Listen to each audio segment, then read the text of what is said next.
Dieu bénit les personnes qui sont comme Jacob. Genèse 27, versets 1 à 29. Isaac devenait vieux et ses yeux s'étaient affaiblis au point qu'il ne voyait plus. Alors il appela Ésaü, son fils aîné, et lui dit « Mon fils ». Il lui répondit « Me voici ». Isaac dit « Voici donc, je suis vieux, je ne connais pas le jour de ma mort. Maintenant donc, je te prie, prends tes armes, ton carquois et ton arc, va dans les champs et chasse-moi du gibier. Fais-moi un mets comme j'aime et apporte-le-moi à manger, afin que mon âme te bénisse avant que je meure. » Rebecca écouta ce qu'Isaac disait à Ésaü son fils, et Ésaü s'en alla dans les champs pour chasser du gibier et pour le rapporter. Puis Rebecca dit à Jacob son fils, « Voici, j'ai entendu ton père qui parlait ainsi à Ésaü ton frère.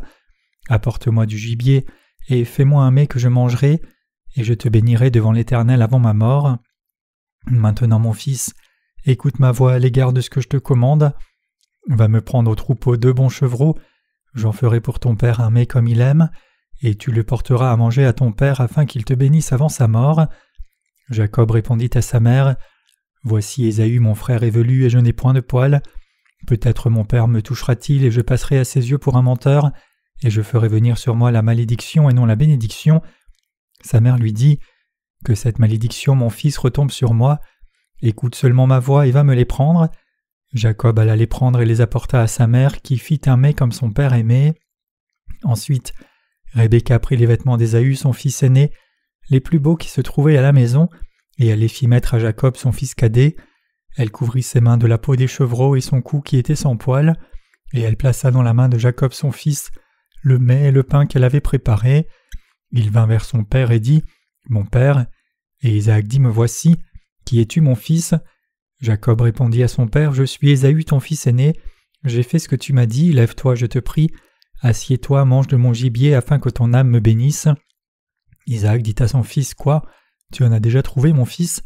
Et Jacob répondit, « C'est que l'Éternel ton Dieu l'a fait venir devant moi. » Isaac dit à Jacob, « Approche donc et que je te touche, mon fils, pour savoir si tu es mon fils Ésaü ou non. » Jacob s'approcha d'Isaac, son père, qui le toucha et dit, « La voix est la voix de Jacob, mais les mains sont les mains d'Ésaü. » Il ne le reconnut pas parce que ses mains étaient velues comme les mains d'Ésaü son frère, et il le bénit. Il dit, « C'est toi qui es mon fils Ésaü » Et Jacob répondit, « C'est moi. » Isaac dit, « Sers-moi et que je mange du gibier de mon fils afin que mon âme te bénisse. » Jacob le servit et il mangea. Il lui apporta aussi du vin et il but. Alors Isaac son père lui dit, « Approche donc et baise-moi mon fils. » Jacob s'approcha et le baisa. Isaac sentit l'odeur de ses vêtements, puis il le bénit et dit, « Voici l'odeur de mon fils est comme l'odeur d'un champ que l'Éternel a béni. Que Dieu te donne de la rosée du ciel et de la graisse de la terre, du blé et du vin en abondance, que des peuples te soient soumis et que des nations se prosternent devant toi. Sois le maître de tes frères et que les fils de ta mère se prosternent devant toi. Maudit soit quiconque te maudira, et béni soit quiconque te bénira. » La Bible est un livre écrit de telle manière que Dieu nous enseigne la rémission des péchés. C'est une question de la plus haute importance pour chaque être humain. C'est pourquoi la Bible nous enseigne à tous, nous les humains, comment nous pouvons recevoir de Dieu la rémission de nos péchés. Donc c'est le seul guide sur le salut, le plan du salut et le manuel pour le salut. Il traite du salut de chaque individu de diverses manières. Si oui, pourquoi la Bible parle-t-elle du salut de ces différentes manières ? Pourquoi la Bible nous parle-t-elle du salut à travers tant d'événements ? La réponse est que les gens qui vivent sur cette terre sont trompés par Satan de différentes manières. C'est pourquoi notre Dieu nous enseigne de manière différente, afin que nous atteignions le salut en nous montrant ces divers éléments, afin qu'il puisse nous libérer, vous et moi, de tous les liens dont nous avons été liés, de diverses manières et situations à cause du diable. Ce récit s'est produit lorsque les yeux d'Isaac étaient aveugles. Quand Isaac a vieilli et ses yeux sont devenus sombres, il s'est rendu compte que sa mort était aussi proche, et donc il a appelé son fils aîné Ésaü et lui a dit « Va au champ et chasse, fais-moi ma nourriture savoureuse que j'aime et apporte-la-moi, alors je mangerai et je te bénirai à ma guise. » Mais de toute chose, pourquoi la Bible a-t-elle déclaré qu'Isaac voulait bénir son fils alors qu'il était devenu aveugle ? S'il voulait bénir son fils, alors pourquoi ne l'a-t-il pas fait alors qu'il avait encore une vue aiguë, plutôt que lorsqu'il était aveugle ? Cela nous parle de la rémission de vos péchés et des miens. Continuons à regarder le passage suivant de l'Écriture. Quand Isaac parlait à Ésaü, Rebecca, la femme d'Isaac, entendait secrètement la conversation, mais Rebecca aimait son deuxième fils Jacob plus que son fils aîné, et donc après avoir entendu ce que son mari disait à son fils aîné, elle a rapidement appelé Jacob et lui a dit « Va dans la cour arrière et apporte-moi 2 enfants de choix des chèvres. » Jacob demanda alors à sa mère « Pourquoi vas-tu les utiliser ?» Elle répondit « Votre père a dit à ton frère aîné de lui apporter de la nourriture savoureuse qu'il aime habituellement. Il a dit qu'il allait manger et ensuite donner à Ésaü une prière de bénédiction pour la dernière fois. » Jacob demanda à nouveau « Alors tout ce que j'ai à faire est de t'apporter ces 2 chèvres ?» Elle répondit « Oui, fais ce que je te dis. » Jacob dit alors « Je comprends. » Comme ça, Jacob a terminé sa conversation avec sa mère et, comme indiqué par elle, il lui a apporté 2 enfants de choix des chèvres. Juste à ce moment-là, la mère les a tués et a commencé à enlever la peau de ces chèvres et a commencé à préparer la viande des chèvres. Rebecca, qui était pleinement consciente des papilles gustatives de son mari, préparait son plat comme il l'aimait et a donné la nourriture préparée à Jacob. Comme ces choses se déroulaient à l'intérieur de la maison, le fils aîné Ésaü est allé à l'extérieur pour chasser. Pour chasser le gibier pour son père, il s'est armé d'un carquois et d'un arc autour du dos, en mettant un manteau, en attachant fermement sa ceinture et en portant des chaussures adaptées à la chasse. Mais à l'intérieur, la mère s'était déjà préparée et avait donné à son deuxième fils Isaac de la nourriture savoureuse, disant « Mon cher fils, apporte ceci à ton père. Dis-lui que tu es Ésaü et reçois la bénédiction de votre père. » Jacob a alors dit à sa mère « Ma peau est très lisse, mais mon frère est quelqu'un avec beaucoup de cheveux. Si je prétends être Ésaü, ce sera rapidement détecté et je recevrai une malédiction au lieu d'une bénédiction. » Alors même qu'il parlait, sa mère l'a habillé avec des vêtements de choix d'Ésaü et a enveloppé son corps avec les peaux des jeunes chèvres. Elle pressa alors Jacob, disant « Rapidement, apporte cette nourriture savoureuse à ton père et dis-lui que tu es Ésaü. » Jacob lui dit alors « Chère mère, je ne peux pas faire ça. » Rebecca le rassura alors « Si par hasard tu es détecté et sur le point de recevoir une malédiction de ton père, je viendrai et recevrai la malédiction à ta place, alors ne t'inquiète pas. » De cette façon, Rebecca dit qu'elle recevrait la malédiction en son nom s'il était sur le point de recevoir une malédiction.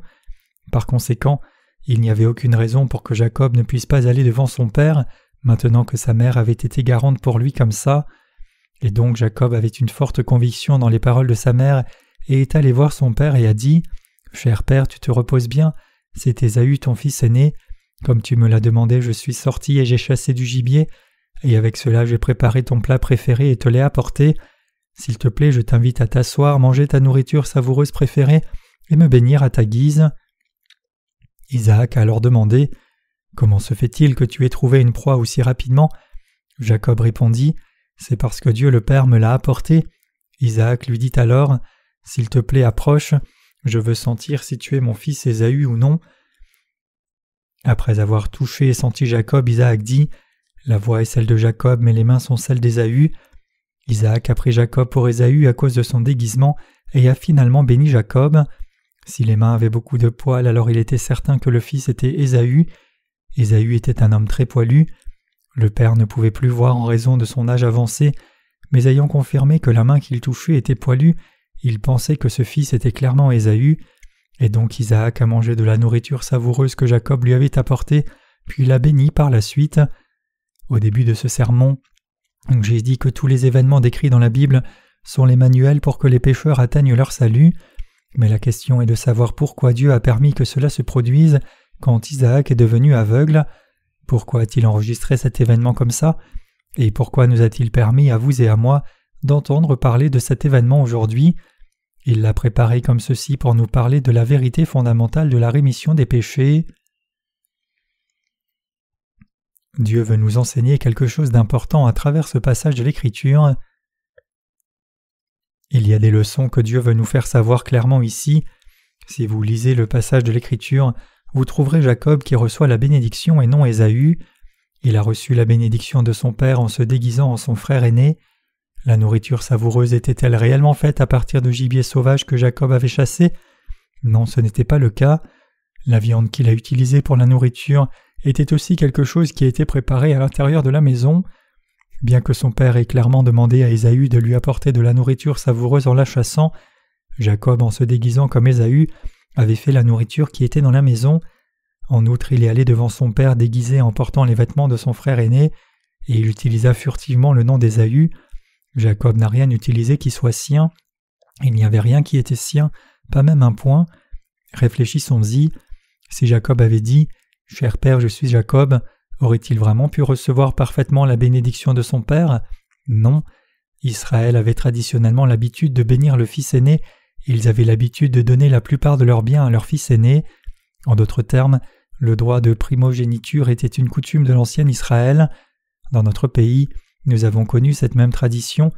En Corée, c'est ce qui a fait que le fils aîné a offert des rites ancestraux après le décès de ses parents, et à cause de cela, il a hérité de la richesse de ses parents. Toujours dans l'ancien Israël, beaucoup de choses que le père possédait ont été héritées par le fils aîné. 7 sur 10 était la part du fils aîné. Regardons à nouveau ce passage de l'Écriture. Quand nous regardons Jacob recevoir cette bénédiction de son père, il n'a clairement rien apporté qui était le sien. Il est allé devant son père simplement avec l'aide de sa mère. Jacob a reçu la bénédiction de son père en faisant ce que sa mère lui a demandé de faire. Qu'est-ce que tout cela signifie? Cela signifie qu'il a reçu la bénédiction en croyant simplement aux paroles de sa mère. Relisez attentivement ce passage de l'Écriture. Jacob a menti du début à la fin. Il a dit à son père « Oui, je suis Ésaü, ton premier-né », quand on lui a demandé « Es-tu Ésaü ?» C'était vraiment un menteur. Diriez-vous de tels mensonges à votre père? Mais que dit la Bible à ce sujet? Elle nous dit que celui qui a menti a reçu la bénédiction de Dieu. C'est ce que la Bible nous dit qui s'est passé ici. Alors ce passage nous enseigne-t-il que Dieu nous encourage à mentir? La Bible ne fera jamais cela. Regardons la vie de Jacob. Il n'a pas dit un seul mensonge. Non seulement il est allé au nom de son frère, la nourriture savoureuse était aussi un mensonge, et le cheveu et la peau de chèvre enroulés autour de ses mains et de son cou étaient aussi un mensonge. Il a menti du début à la fin.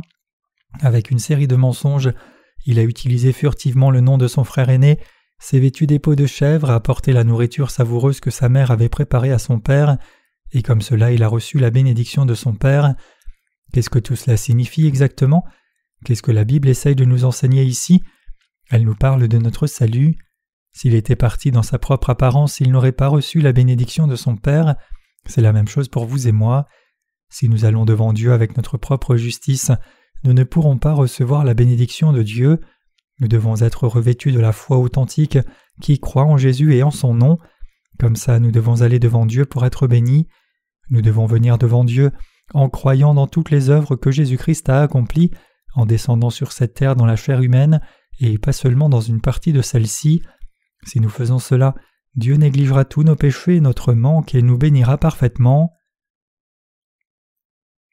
Dieu bénit ceux qui manquent et n'ont pas de vertu. Les gens nous disent souvent « Nous les humains avons commis et commettrons des péchés tout au long de notre vie, alors comment pouvons-nous devenir des justes et comment nos péchés peuvent-ils disparaître ?» L'apôtre Paul ne s'est-il pas également lamenté à ce sujet dans Romains, disant, chapitre 7, verset 24, « Ô misérable que je suis, qui me délivrera de ce corps de mort ?» Comme l'illustre si graphiquement ce passage, nous les humains sommes si mauvais et manquons, alors comment pouvons-nous devenir les justes? Vous dites des choses qui n'ont aucun sens du tout. Bien sûr, il est naturel que quelqu'un qui n'a pas encore pleinement réalisé la vérité de la rémission des péchés ait ses pensées confuses. Cependant, la parole de Dieu n'enseigne pas cela. Tous ceux qui recevaient la rémission des péchés et la bénédiction de Dieu manquaient comme Jacob.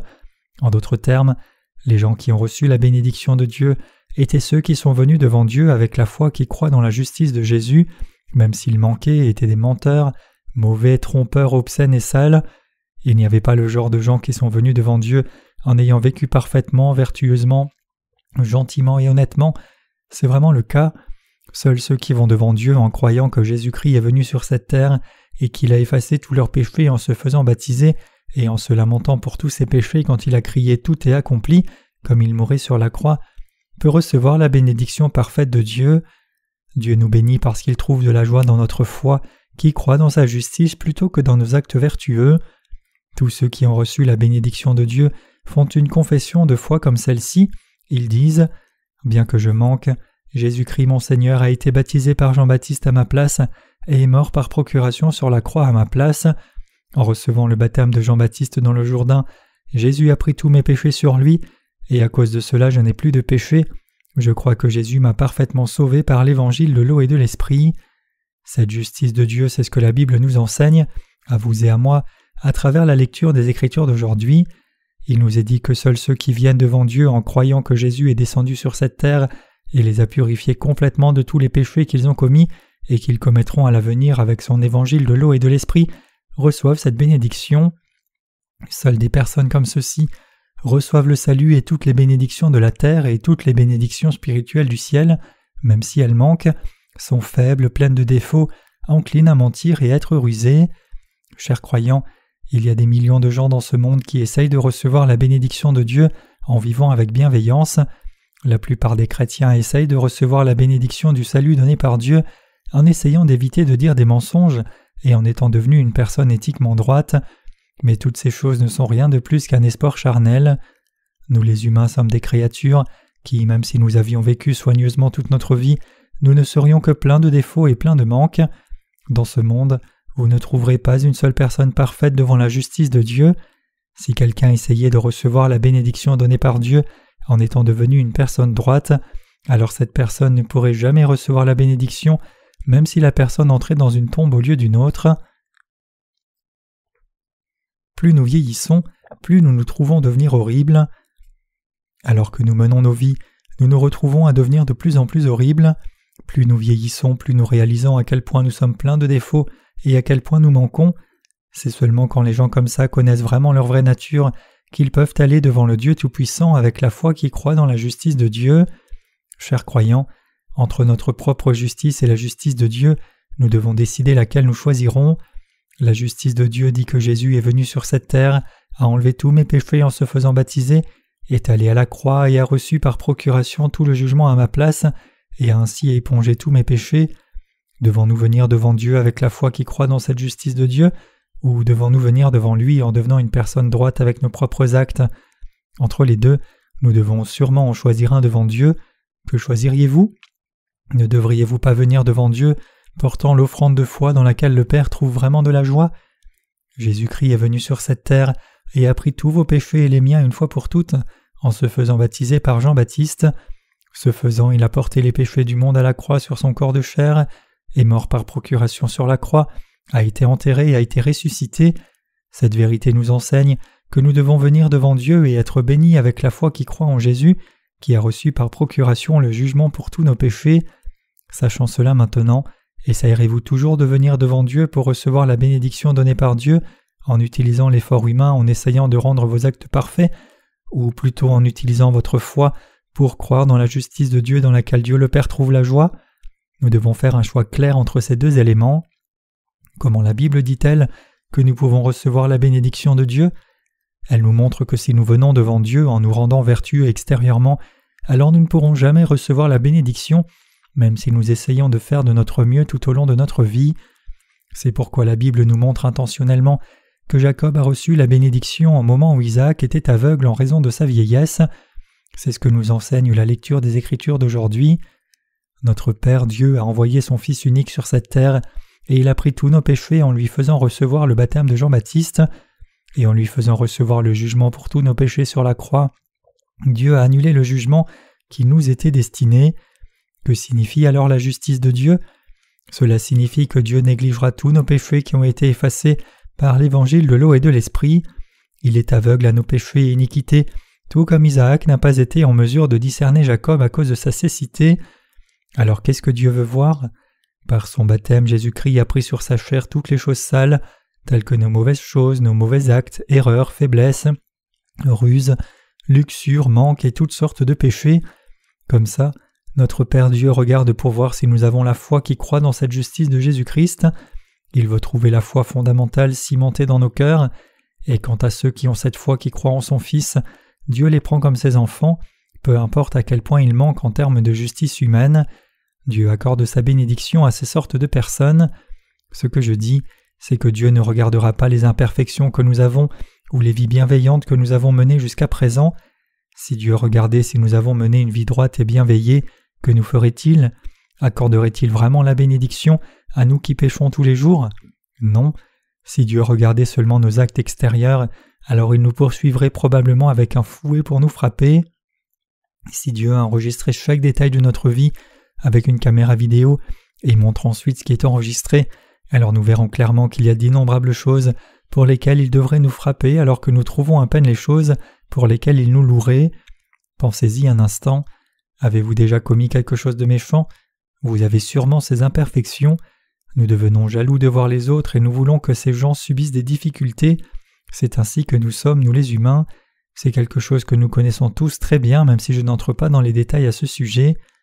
Oui, c'est correct. Nous les humains sommes des êtres qui manquent aux yeux de Dieu. Tout comme Jacob reçoit la bénédiction en trompant son père et son frère, aucune soi-disant justice ne peut être trouvée en nous. Pour nous les humains, il n'y a pas une telle perfection dans nos actions. Ce que les humains font de mal est bien plus élevé que ce qu'ils ont bien fait. Vraiment, nous sommes comme Jacob devant Dieu. Néanmoins, celui qui reçoit la bénédiction spirituelle du ciel n'était autre que Jacob.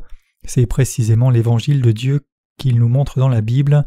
Si l'on essayait de recevoir la bénédiction de sa propre vanité, alors c'est la personne qui recevrait une malédiction, et quant à ceux qui essayent d'entrer au ciel en vivant vertueusement, ils iront tous en enfer. Alors qui est ceux qui reçoivent la bénédiction d'entrer dans les cieux? Ce sont précisément les gens qui se rendent compte qu'ils manquent en fait, écoutent attentivement la parole de la rémission des péchés délivrée par l'Église de Dieu, puis ils y croient de tout leur cœur. Les méchants notoires sont rassemblés dans le ciel. Et donc beaucoup de méchants qui sont connus dans ce monde pour leurs mauvaises choses sont tous rassemblés dans le ciel. Quand Jésus a été crucifié sur la croix pour subir son jugement, de chaque côté étaient des voleurs qui ont également été crucifiés. Pendant cette période, la punition de la crucifixion n'était exécutée que pour les gens extrêmement méchants. Bien sûr, même si notre Jésus n'avait commis aucun péché, il a reçu la punition de la crucifixion parce qu'il avait pris tous nos péchés par son baptême. Mais les voleurs de chaque côté étaient en fait les voleurs les plus atroces de ce pays. Cependant, Jésus a parfaitement sauvé l'un des voleurs qui avait confessé la foi appropriée. Aussi, que s'est-il passé quand Jésus se tenait dans la cour de Pilate? En Israël, il y avait un jour de célébration appelé la Pâque, et il y avait une tradition permanente de montrer la miséricorde ce jour-là aux criminels, similaire à l'amnistie menée le jour de l'indépendance en Corée. Mais quand Jésus a été accusé de haute trahison, le peuple juif a demandé la libération de Barabbas plutôt que de Jésus. Qu'est-ce que cela signifie? Cela signifie que Dieu nous a donné le salut à vous et à moi, nous qui sommes pleins de péchés tout comme Barabbas, l'un des criminels les plus atroces de ce jour-là. Oui, c'est vrai. Les gens qui essayent de recevoir la bénédiction de Dieu en essayant de la voir gentiment ou vertueusement ne pourront jamais recevoir cette bénédiction céleste. Ce genre de gens disent pieusement « Parce que je suis une personne un peu gentille et droite, Dieu m'accordera la bénédiction. Je suis une personne qualifiée pour recevoir la bénédiction. » Les gens qui pensent comme cela sont sous un malentendu complet. La parole de Dieu nous enseigne quelque chose de tout à fait opposé. Dans le ciel, nous ne trouverons que des gens pécheurs, le voleur qui a été crucifié aux côtés de Jésus, la femme infâme qui a été prise en flagrant délit d'adultère, et la femme qui a eu 5 maris quand Jésus l'a rencontrée au puits. Des gens comme cela vivent actuellement dans le ciel en louant notre Seigneur. Des hommes et des femmes célèbres qui ont montré de la piété filiale sur cette terre pourraient être en enfer. Quel genre de gens pensez-vous qu'il y ait en enfer? En enfer, nous pourrions trouver des gens qui étaient célèbres pour avoir pratiqué la piété filiale envers leurs parents et ceux qui avaient vécu vraiment vertueusement. Seuls des gens comme ça sont rassemblés là-bas. En Corée, le jour des parents, le gouvernement confère des décorations à ceux qui pratiquaient la piété filiale envers leurs parents, et quand vous les voyez, vous ne pouvez pas imaginer à quel point ils mettent un air de grâce et de gentillesse. Ils sont si pleins de leur propre justice que peu importe à quel point ils sont harcelés, ils continuent à le tolérer jusqu'à la fin. Comme ça, il y a des gens qui restent patients et endurent de longues critiques des autres. Ils peuvent sembler grands dans leur personnalité de l'extérieur, mais qu'est-ce que la Bible dit des gens comme ça? La Bible les définit comme des hypocrites et dit en outre que tous les hypocrites iront en enfer. Chers croyants, veuillez s'il vous plaît comprendre cette seule chose. Des gens comme Ésaü sont en enfer, mais des gens trompeurs et rusés comme Jacob sont au ciel. Comme cela, les paroles de la Bible sont complètement opposées au bon sens humain et à la raison. Pourquoi pensez-vous qu'il en est ainsi? C'est parce que le royaume des cieux n'est pas un endroit où l'homme peut entrer avec ses propres efforts. Seuls ceux qui vont de l'avant en croyant dans la justice de Dieu peuvent recevoir la grâce de Dieu et conserver le droit de vivre dans le ciel. Chers croyants, pensez-y. Avons-nous reçu la rémission des péchés parce que nous avons vécu vertueusement? Non, absolument pas. Fondamentalement, la nature des êtres humains ne peut jamais être vertueuse.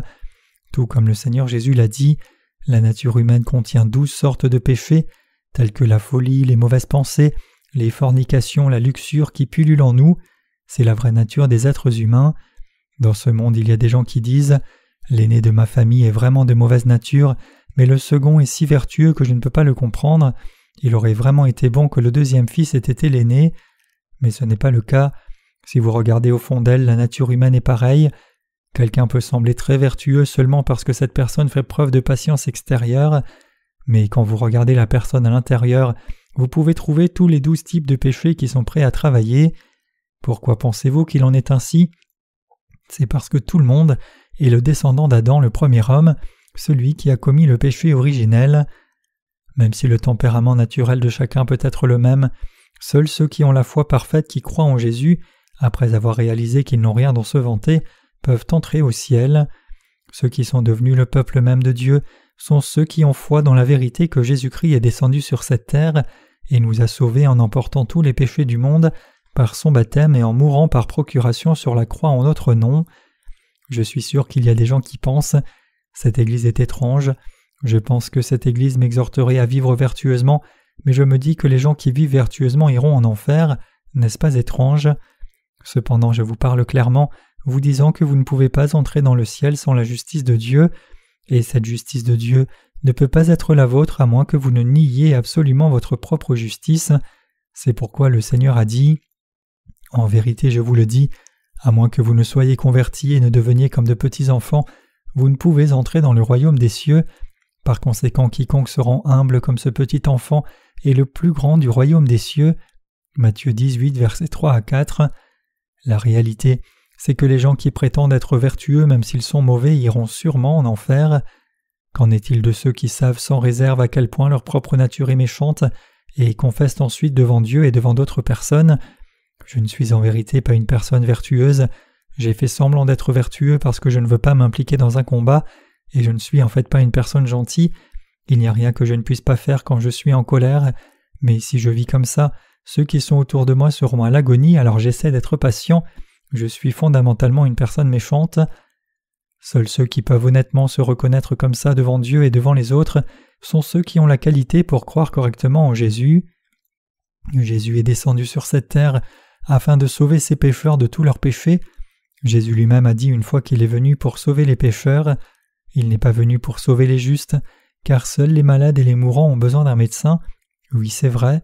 Parce que nous sommes méchants et mauvais, notre Sauveur Jésus nous a sauvés par l'eau et le sang. Nous qui sommes méchants avons clairement besoin d'un Sauveur. Celui qui a assumé tous nos péchés par son baptême et qui a reçu par procuration tout le jugement pour tous les péchés que nous avions sur la croix. Si nous étions vertueux et entiers, Jésus serait-il descendu sur cette terre?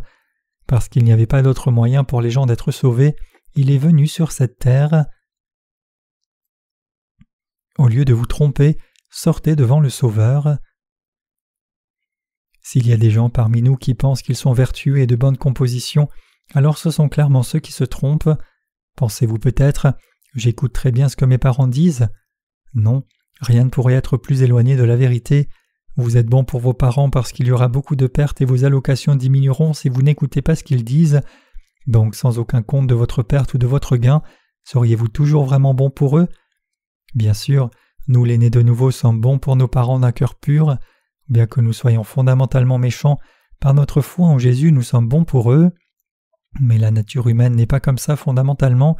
Tout le monde est méchant et il n'y a pas d'exception. La Bible dit « Il n'y a point de juste, pas même un seul » Romains 3, verset 10. C'est en fait comme ça. Il n'y a pas une seule personne qui soit capable de devenir une personne juste avec sa propre volonté. C'est pourquoi tous les êtres humains sont des pécheurs. Ils sont tous destinés à l'enfer. Pour cette raison même, Jésus, en descendant sur cette terre et par ses actes justes, nous a sauvés, vous et moi qui étions destinés à l'enfer. Notre Seigneur est né dans une petite ville appelée Bethléem. Il est descendu sur cette terre dans la chair humaine, tout comme nous en étant né par un corps de vierge. Quand le Seigneur a atteint l'âge de 30 ans, il a été baptisé par Jean-Baptiste. Alors que Jésus était sur le point de recevoir son baptême, il instruisait Jean-Baptiste en disant « Laisse faire maintenant, car il est convenable que nous accomplissions ainsi toute justice. Matthieu 3, verset 15. Il a dit ici qu'il convient d'effacer les péchés de tous les peuples en se faisant baptiser. Oui, c'est vrai, notre Seigneur en fait est descendu sur cette terre et a pris tous nos péchés afin qu'il puisse nous sauver, vous et moi, complètement, comme on témoigne si clairement le lendemain du baptême de Jésus. Voici l'agneau de Dieu qui ôte le péché du monde. Jean 1, verset 29.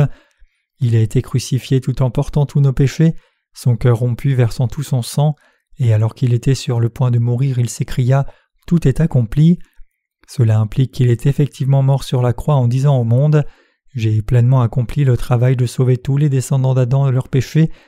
Et 3 jours après sa mort, notre Seigneur est ressuscité, puis pendant 40 jours après être ressuscité d'entre les morts, il a témoigné de sa résurrection. Il est ensuite remonté au royaume des cieux et s'est assis maintenant à la droite de Dieu le Père. Oui, tout cela est vrai. Notre Seigneur est devenu la connaissance pour nous. Si tout cela est vrai, devons-nous croire en nous-mêmes ou devons-nous croire en Jésus qui nous sauve? Devons-nous seulement croire dans notre propre justice ou devons-nous devenir le peuple de Dieu en croyant en Jésus-Christ qui a justement effacé tous nos péchés en descendant sur cette terre, a été baptisé et a reçu le jugement pour les péchés de tous les êtres humains par le jugement de la croix? Chers croyants, nous devons avoir des pensées définies entre les deux devant Dieu. Spirituellement parlant, nous qui croyons dans l'évangile de l'eau et de l'esprit sommes les Jacob d'aujourd'hui.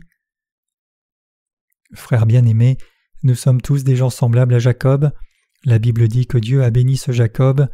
Afin de bénir Jacob, Dieu a perdu exprès quand il luttait avec Jacob.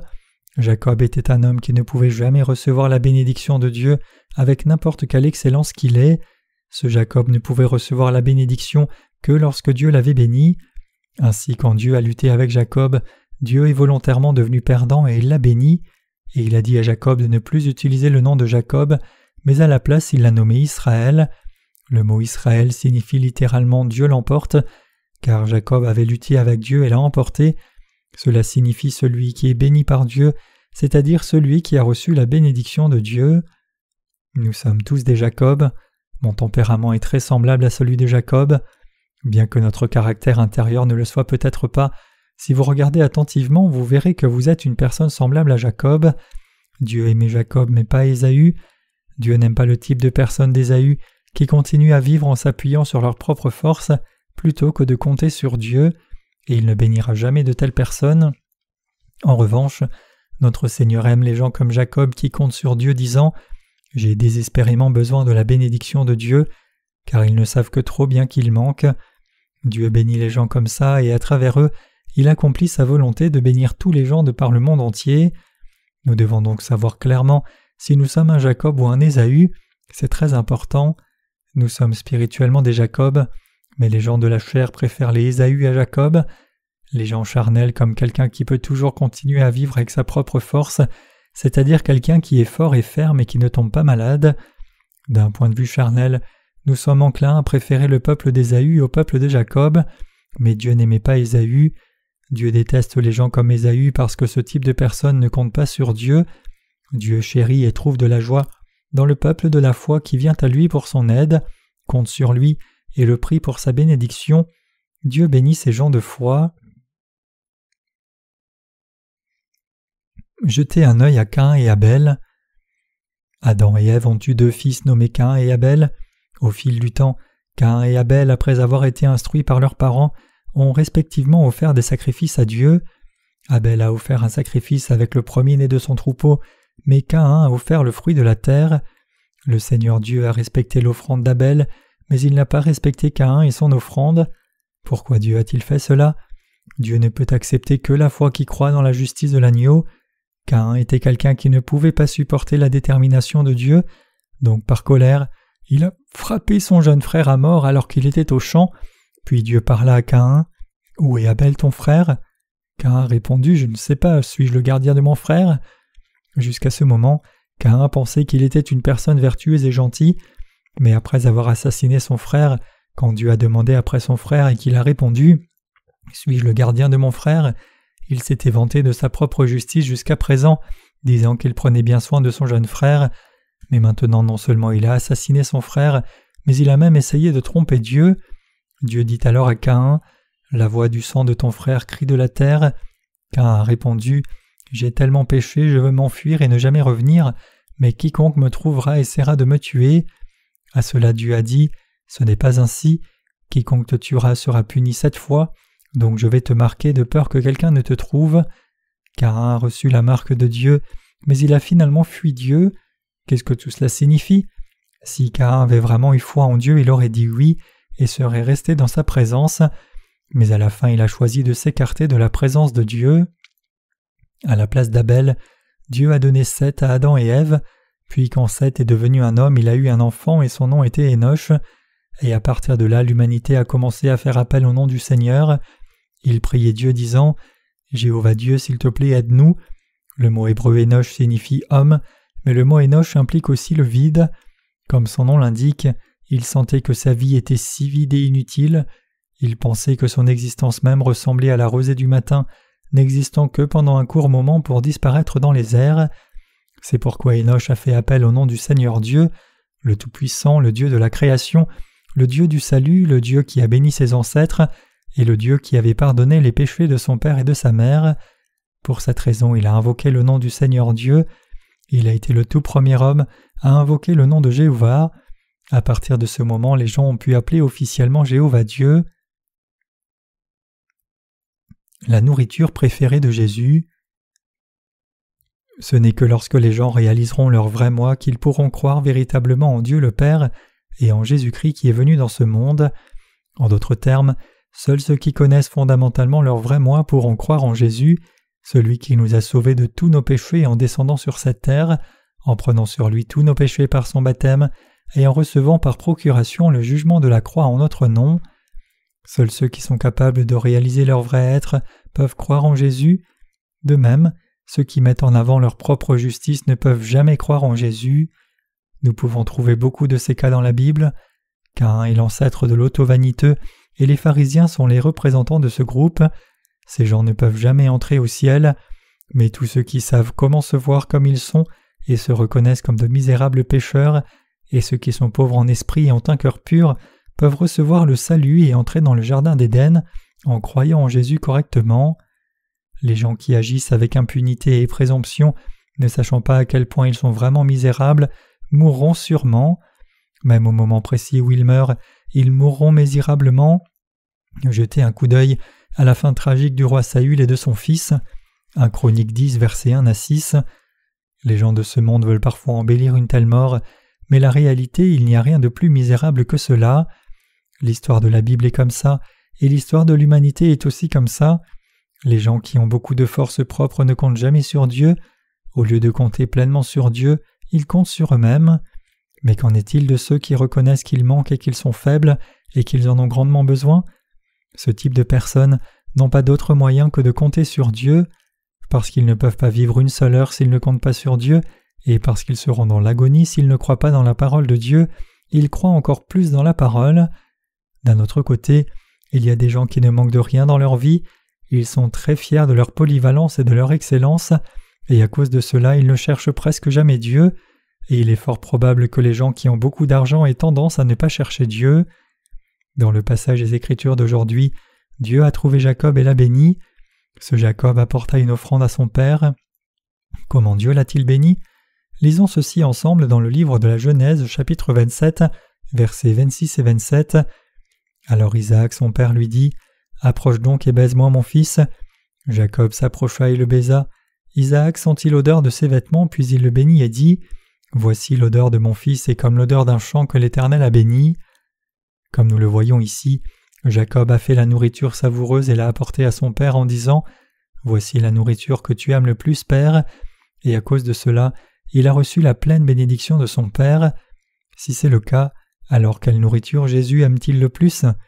Jésus trouve le plus de joie dans ceux qui croient dans l'œuvre juste qu'il a accomplie en descendant sur cette terre, c'est-à-dire l'œuvre d'avoir sauvé tout homme par l'évangile de l'eau et de l'esprit.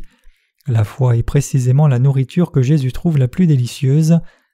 Comme nous venons de le lire ensemble, Isaac bénit Jacob à sa guise après avoir mangé son plat préféré. La Bible dit « Alors Isaac son père lui dit « Approche donc et baise-moi mon fils. » Jacob s'approcha et le baisa. Isaac sentit l'odeur de ce vêtement, puis il le bénit et dit « Voici l'odeur de mon fils est comme l'odeur d'un champ que l'Éternel a béni. Genèse 27, versets 26 à 27. Il est dit ici qu'Isaac sentait l'odeur des vêtements de Jacob et le bénissait. C'est parce que l'odeur d'Ésaü a été infusée dans les vêtements. Que ce passage signifie-t-il vraiment?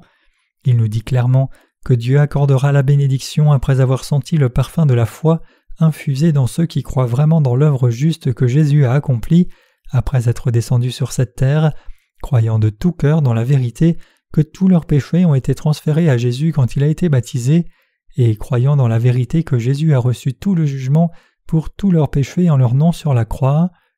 Chers croyants, croyez-vous de tout cœur au fait que tous nos péchés ont été transférés sur Jésus quand il a été baptisé par Jean-Baptiste? Croyez-vous que Jésus ait reçu le baptême afin qu'il puisse assumer tous vos péchés? Quand vous venez devant Dieu avec cette sorte de foi, Dieu sentira l'odeur de cette foi et verra cette foi, et il vous bénira alors.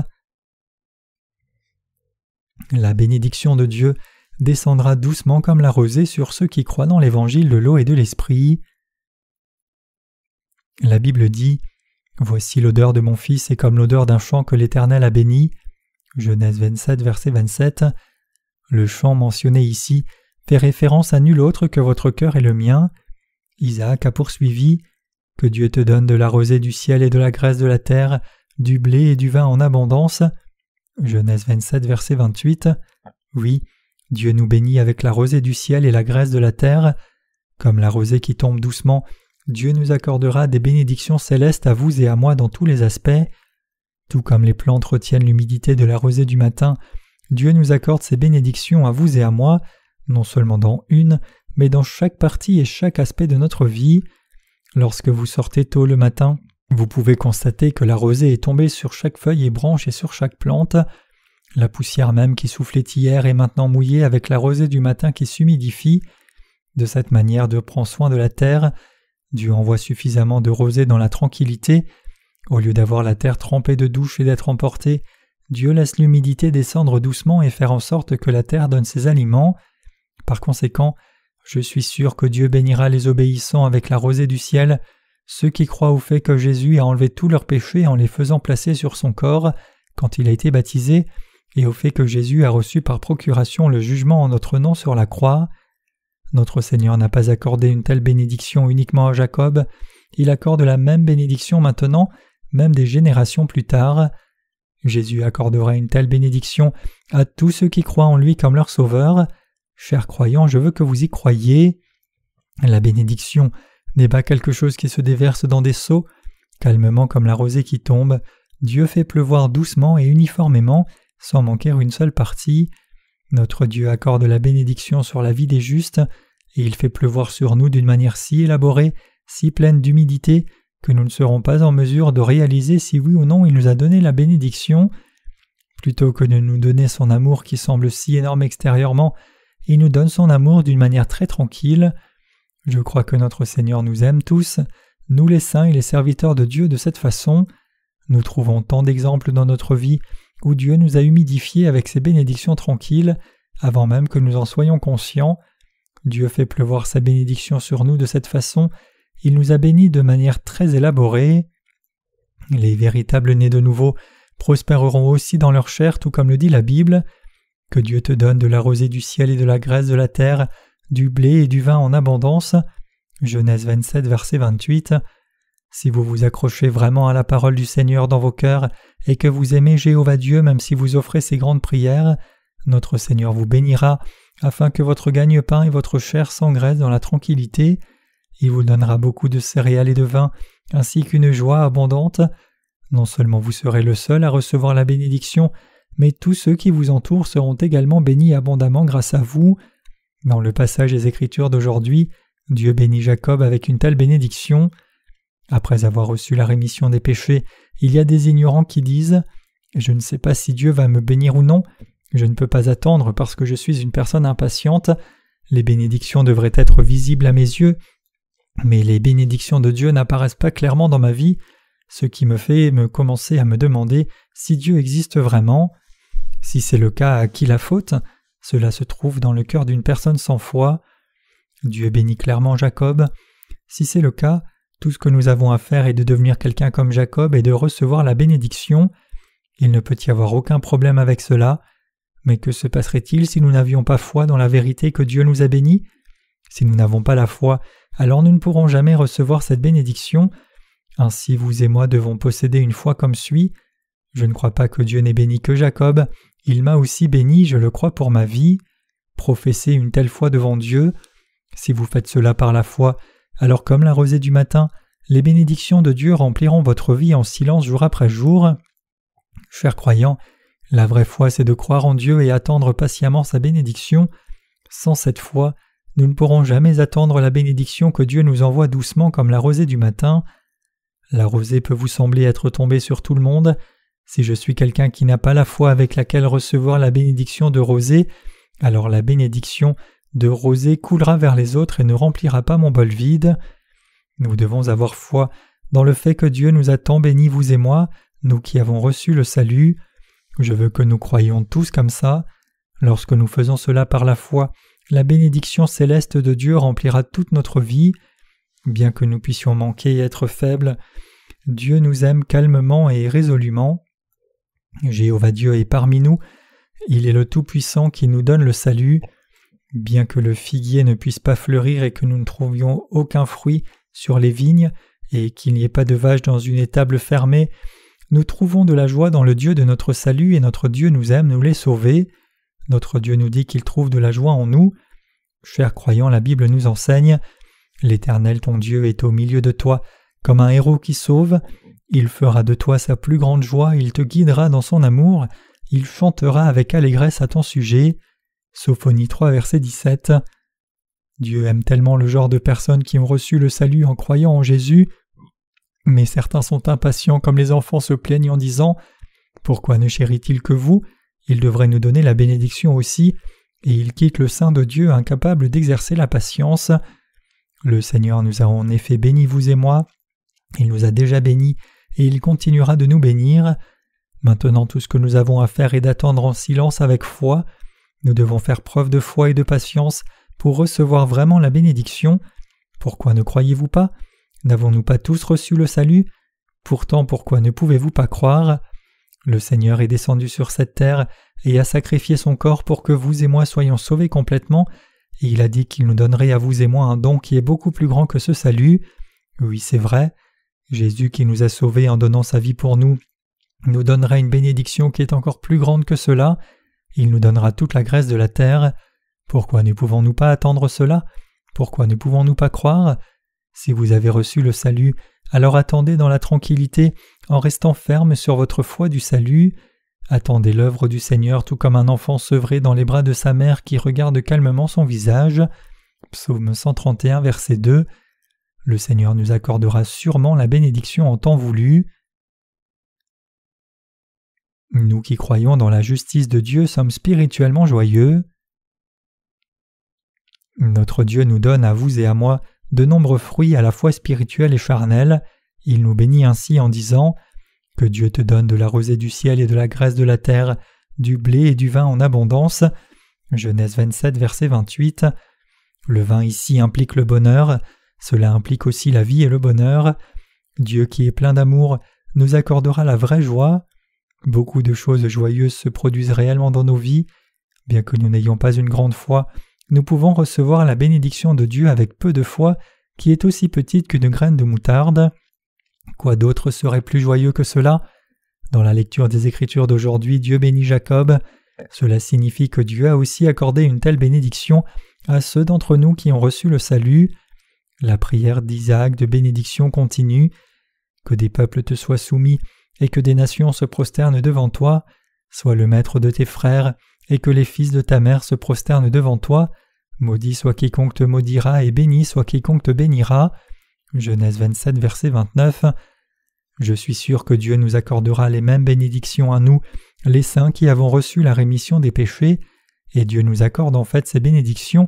Il fait que ceux qui nous maudissent soient maudissent, et bénit ceux qui nous bénissent. Alors que nous vivons notre vie, nous trouvons des gens qui nous aident inconditionnellement et qui nous profitent énormément. C'est sans aucun doute une œuvre digne d'être bénie. En fait, ce qu'ils ont fait est un bon travail envers nous aussi bien qu'envers Dieu. Vous et moi sommes des gens formidables qui ont reçu une telle bénédiction de Dieu. et donc même si je manque, je peux toujours être majestueux. Même si les gens sont contre moi, je n'ai pas peur, même si je manque de force. Par conséquent, je ne joue pas si bien au football de nos jours. Notre Père Dieu est quelqu'un qui peut faire venir des typhons dévastateurs dans ce monde d'un simple coup de main.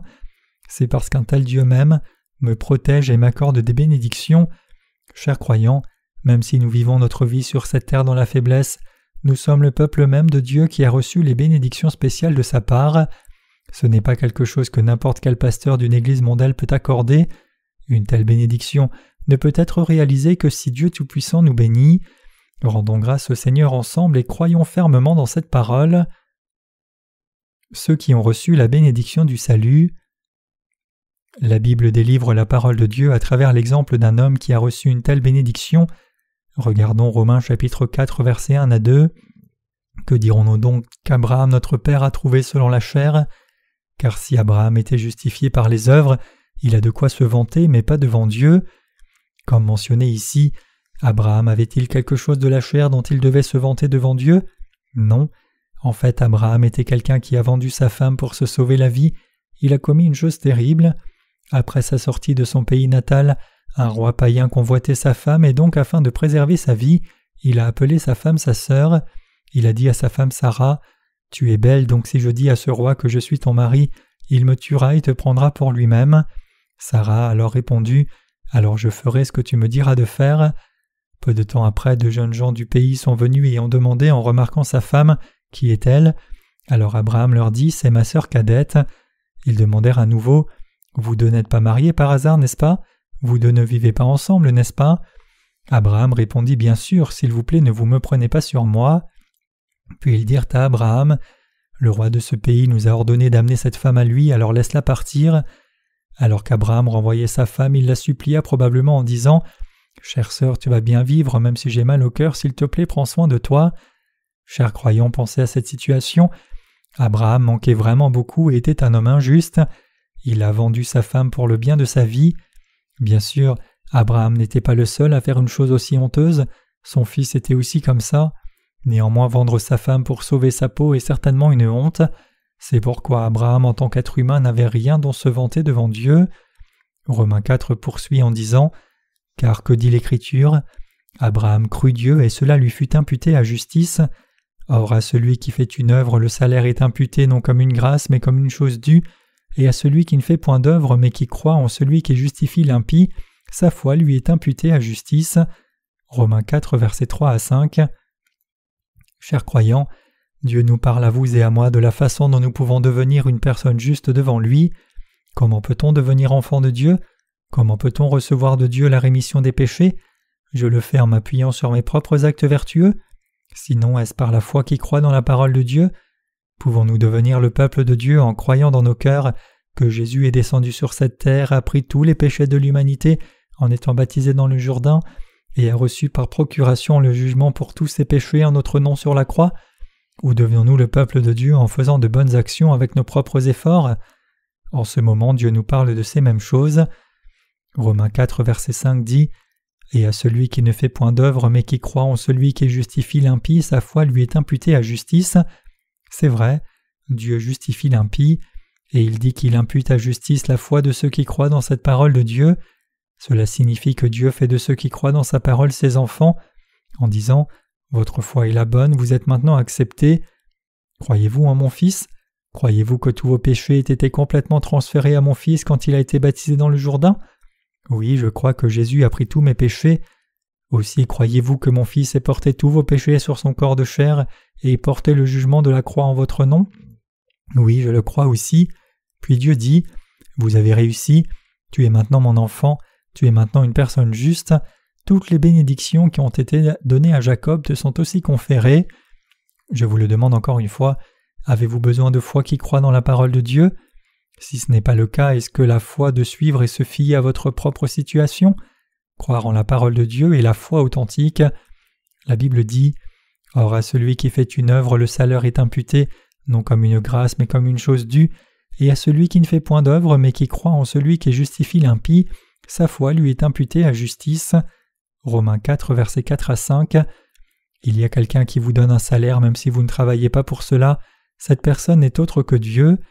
Parmi les êtres humains, pouvez-vous trouver quelqu'un comme ça?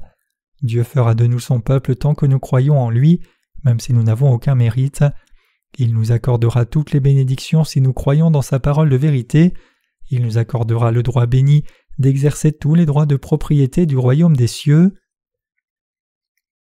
Nous avons reçu le salut en croyant dans la justice de Dieu. Le salaire est quelque chose que l'on reçoit comme paiement pour le travail effectué. Si quelqu'un, bien qu'il n'ait pas fait le travail, recevait un salaire, alors ce salaire serait quelque chose donné gratuitement. Si c'est le cas, qu'en est-il de notre Dieu? Nous n'étions même pas capables de vivre debout devant Dieu, mais la seule chose que nous pouvions faire était de croire dans l'évangile de l'eau, c'est-à-dire l'eau et l'esprit, avec lequel Jésus nous a sauvés. Pourtant, à cause de cette foi, Dieu nous a rendus, nous les croyants, parfaitement justes. Nous avons reçu la bénédiction de devenir les justes seulement par la foi, donc nous pouvons dire que ce n'est pas une récompense, mais plutôt quelque chose de donné gratuitement. C'est parce que nous n'avons rien fait pour le mériter. Oui, le salut que nous avons reçu n'est pas quelque chose que nous avons acheté. Dans le premier livre de Pierre, nous lisons ceci: « Ce n'est pas par des choses périssables, par de l'argent ou de l'or que vous avez été rachetés, de la vaine manière de vivre que vous aviez hérité de vos pères. » 1 Pierre 1,18. Ce verset nous fait voir que le salut que nous avons reçu de Dieu n'est pas quelque chose que nous avons acheté, mais plutôt c'est quelque chose que nous avons reçu comme un cadeau, quelque chose qui a été donné gratuitement. En Corée, il y a un dicton qui dit « Si vous aimez tout obtenir gratuitement, vous deviendrez chauve ». C'est bien d'avoir un cœur chauve comme une tête chauve. Les gens qui n'ont pas de cheveux dans leur cœur sont les plus susceptibles de devenir enfants de Dieu, mais les gens qui ont beaucoup de cheveux dans leur cœur, c'est-à-dire ceux qui ont beaucoup d'autosatisfaction et de dignité de soi, sont les plus susceptibles d'être maudits. Même si nous manquons et sommes faibles, Dieu nous reconnaît comme les justes. Il nous dit que nous sommes vraiment son peuple juste. Pourquoi pensez-vous qu'il en est ainsi? Peu importe combien nous manquons, Dieu le Père nous dit que nous sommes les justes qui sommes sans aucun péché dans l'évangile du Seigneur, parce que son Fils Jésus a pris tous nos péchés, et aussi parce que nous avons la foi qui croit en ce Fils. C'est précisément le secret de l'évangile de l'eau et de l'esprit donné par le Seigneur. Pour ceux dont les actes sont très droits, Dieu dit « Peu importe à quel point vous avez vécu avec vertu jusqu'à présent, vous n'êtes que la progéniture du diable. Par conséquent, si vous voulez vraiment recevoir la bénédiction de Dieu, plutôt que de rendre vos actes droits, vous devez croire seulement au Seigneur. La foi est la première chose, mais si vous voulez recevoir une malédiction de Dieu, tout ce que vous avez à faire est de faire un grand effort de manière persistante. Par exemple, lorsque vous assistez à la réunion de prière du matin, tandis que d'autres arrivent vers 5 heures du matin, vous décidez d'arriver à 2 heures du matin et de prier avec ferveur. En outre, vous reprenez ensuite votre prière juste après avoir pris le petit déjeuner. Tout ce que vous faites est de prier comme si toute votre vie en dépendait. Alors notre Dieu vous dira « Toi, enfant du diable, éloigne-toi de moi » et vous enverra en enfer. Dieu aime les gens qui aiment le plus les cadeaux. Dieu est plein de grâce. Je dis que Dieu aime faire preuve de miséricorde envers nous. Dieu nous a rendus justes en faisant preuve de miséricorde envers vous et moi qui sommes impies. Il nous a sauvés complètement. Je remercie du fond du cœur Dieu pour sa justice et sa providence. La Bible continue. De même David exprime le bonheur de l'homme à qui Dieu impute la justice sans les œuvres. Heureux ceux dont les iniquités sont pardonnées et dont les péchés sont couverts. Heureux l'homme à qui le Seigneur n'impute pas son péché. Romains 4, versets 6 à 8. Chers croyants, avez-vous tous reçu la rémission des péchés? Tous les péchés que vous commettrez à l'avenir ont-ils été transmis à Jésus aussi? Les iniquités mentionnées dans le passage ci-dessus font référence à des fautes pécheresses. Si tel est le cas, avez-vous déjà reçu la couverture de ces péchés? Chers croyants, nous avons besoin de Jésus-Christ. Nous avons besoin non seulement de Jésus lui-même, mais aussi de l'œuvre juste qu'il a accomplie pour nous, c'est-à-dire de l'œuvre d'être baptisé et de porter le jugement sur la croix. C'est parce que l'œuvre juste que Jésus a accomplie est ce qui couvre tous nos péchés. Vraiment, parce que Jésus a pris tous nos péchés et a porté par procuration le jugement pour eux, nous sommes maintenant sans aucun péché. Tant que Jésus existe, nous sommes sans péché. Nous sommes bénis éternellement et abondamment, car nous avons reçu la rémission des péchés. Notre Seigneur dit-il que vous et moi avons des péchés maintenant? Non, il nous reconnaît comme les sans péchés, et à cause de cela il nous accorde les bénédictions célestes. Quel genre de personne est la personne la plus heureuse de ce monde? C'est quelqu'un qui a reçu la rémission des péchés de Dieu. La raison en est que les gens qui ont reçu la rémission des péchés arrivent à recevoir la bénédiction de Dieu. Dieu déverse sa bénédiction sur ceux qui ont reçu la rémission des péchés. C'est pourquoi David chanta « Heureux ceux dont les iniquités sont pardonnées et dont les péchés sont couverts ». Parmi les personnes nées de nouveau, quelqu'un peut penser « Je ne peux être bien loti que si je gagne beaucoup », mais en vérité le Seigneur a déjà béni cette personne aussi. Dieu a accordé la bénédiction à tous ceux qui ont la foi appropriée qui professent « Je suis quelqu'un qui a reçu la bénédiction en croyant en Dieu ». Mais les gens qui disent « Je dois faire quelque chose, si je ne le fais pas je ne pourrai pas vivre à travers cela », ne sachant pas qu'ils ont déjà reçu la bénédiction de Dieu, ne pourront pas jouir d'une bénédiction et deviendront des êtres misérables. Et, chers croyants, j'espère que vous croirez fermement que vous êtes vous-même ceux qui ont déjà reçu la bénédiction de Dieu. La rémission des péchés que nous avons reçue de Dieu est quelque chose qu'il nous a donné. Le salut de Dieu est quelque chose qu'il nous a donné inconditionnellement dans son amour inconditionnel envers nous. Ce que vous et moi devrions faire maintenant, c'est simplement croire dans ce Dieu et son salut avec nos cœurs. Nous n'avons rien d'autre à faire. La foi est tout. Chérir la parole de Dieu dans nos cœurs, y croire et attendre calmement, ce sont les seules choses que nous devrions faire. Si nous faisons cela, alors notre Dieu versera sa bénédiction sur toutes les œuvres. Avez-vous foi en Jésus? Seulement si vous possédez une foi aussi petite qu'une graine de moutarde, la bénédiction de Jéhovah vous remplira de la rosée du ciel et de la graisse de la terre. Combien de temps alors devons-nous attendre ces bénédictions par la foi? Dieu dit « Bénis l'homme qui supporte la tentation, car lorsqu'il aura été approuvé, il recevra la couronne de vie que le Seigneur a promise à ceux qui l'aiment. » Jacques 1, verset 12. Cela signifie que Dieu nous teste souvent. Il nous teste pour savoir si nous croyons vraiment en lui, si nous croyons en nous-mêmes et si nous croyons en ceux qui nous entourent. Ceux qui croient au Seigneur Dieu et attendent son œuvre peuvent passer de telles épreuves et recevoir ainsi la bénédiction. Bien sûr, échouer au test ne signifiera pas une destruction éternelle. Quant à ceux qui n'ont pas de conviction dans la bénédiction de Dieu, Dieu attendra qu'ils possèdent la foi et réserve sa bénédiction qui sera déversée sur eux quand ils auront cette foi appropriée. Ne subissez-vous pas une telle épreuve de Dieu en ce moment? Croyez, même si vos yeux ne voient rien. S'il vous plaît, vivez votre vie en ayant la foi, même si aucun espoir ne peut être attendu dans votre situation. Le Seigneur travaille sûrement avec son Église et ses serviteurs lorsqu'il accorde ses bénédictions, ressemblant à de la rosée à ses enfants de foi. J'espère et prie pour que Dieu nous accorde cette bénédiction à vous, à moi, à tous les foyers de nos saints et à ses serviteurs en abondance.